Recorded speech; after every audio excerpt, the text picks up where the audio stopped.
Hello, welcome to national rankers. मैं हूं आभा गुप्ता सेरीवाल और हम कर रहे हैं क्लास 12th का अकाउंट, जिसमें चैप्टर 8 हम पढ़ रहे हैं अंशों के हरण और पुनः निर्गमन से संबंधित लेखे। कंपनी के द्वारा जब अंशों का पुनः निर्गमन किया जाता है तो किन दशाओं में किया जाता है, किस तरीके से किया जाता है। हमने इसकी 3 विधियां पढ़ी कि कंपनी सममूल्य पर अंशों का पुनः निर्गमन कर सकती है, बट्टे पर पुनः निर्गमन कर सकती है और प्रीमियम पर पुनः निर्गमन कर सकती है। इसमें अभी हम पढ़ रहे हैं जब कंपनी के द्वारा बट्टे पर अंशों का पुनः निर्गमन किया जाता है तो हमें क्या करना है। उस वक्त कंपनी कितने रुपए डिस्काउंट के रूप में अंशधारी को दे सकती है, तो उसके संबंध में ये प्रावधान है कि कंपनी अंशधारी को वही राशि डिस्काउंट के रूप में, बट्टे के रूप में दे सकती है जितनी राशि उसको अंशों के हरण पर प्राप्त हुई थी। उससे ज़्यादा का डिस्काउंट वह अंशधारी को नहीं दे सकती।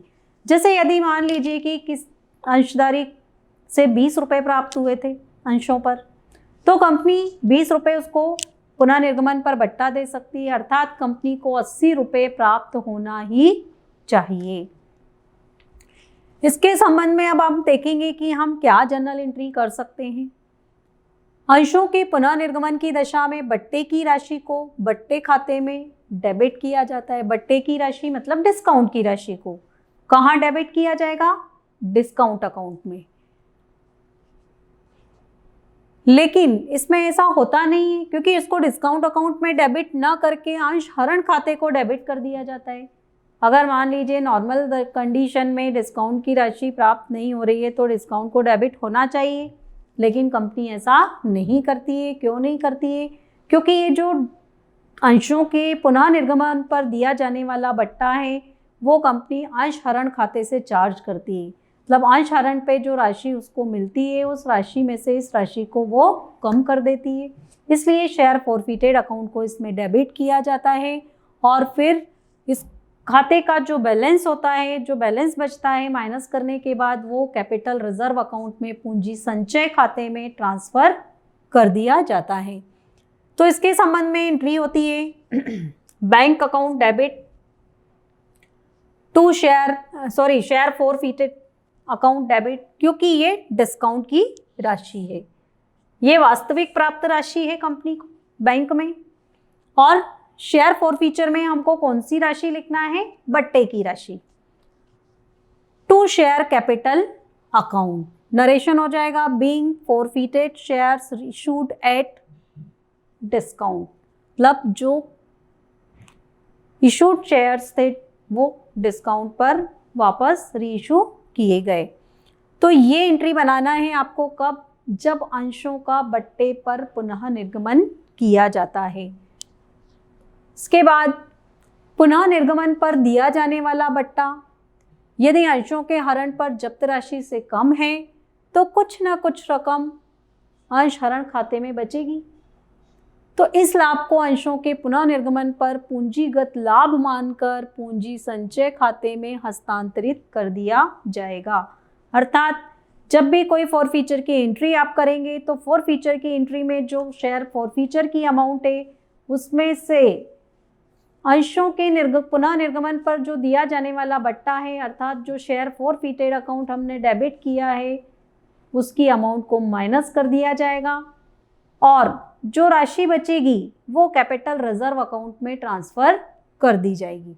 इस संबंध में यह एंट्री बनेगी share forfeiture account debit to capital reserve account और नरेशन हो जाएगा being balance of forfeited share account transfer to capital reserve account, मतलब कैपिटल रिजर्व अकाउंट में इसकी अमाउंट को ट्रांसफर किया गया। इसके बाद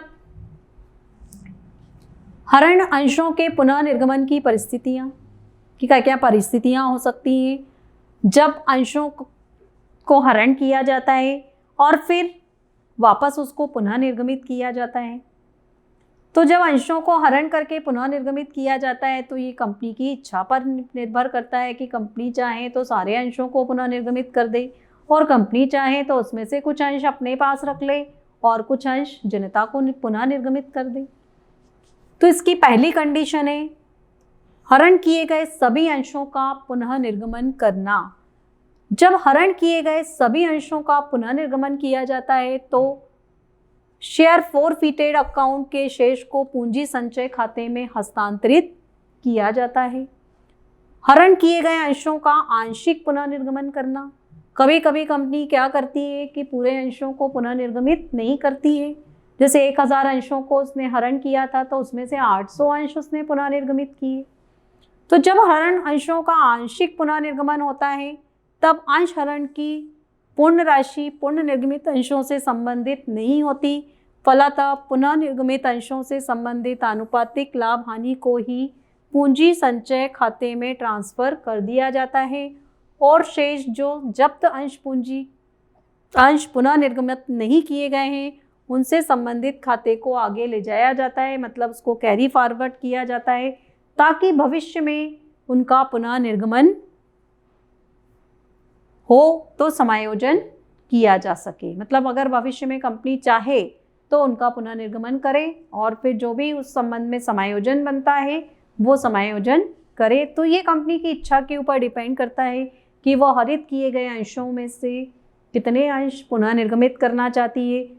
अगर वो चाहे तो पूरी अंश निर्गमित कर सकती है और वह चाहे तो कुछ अंश रखकर कुछ अंशों को निर्गमित कर सकती है। Thank you.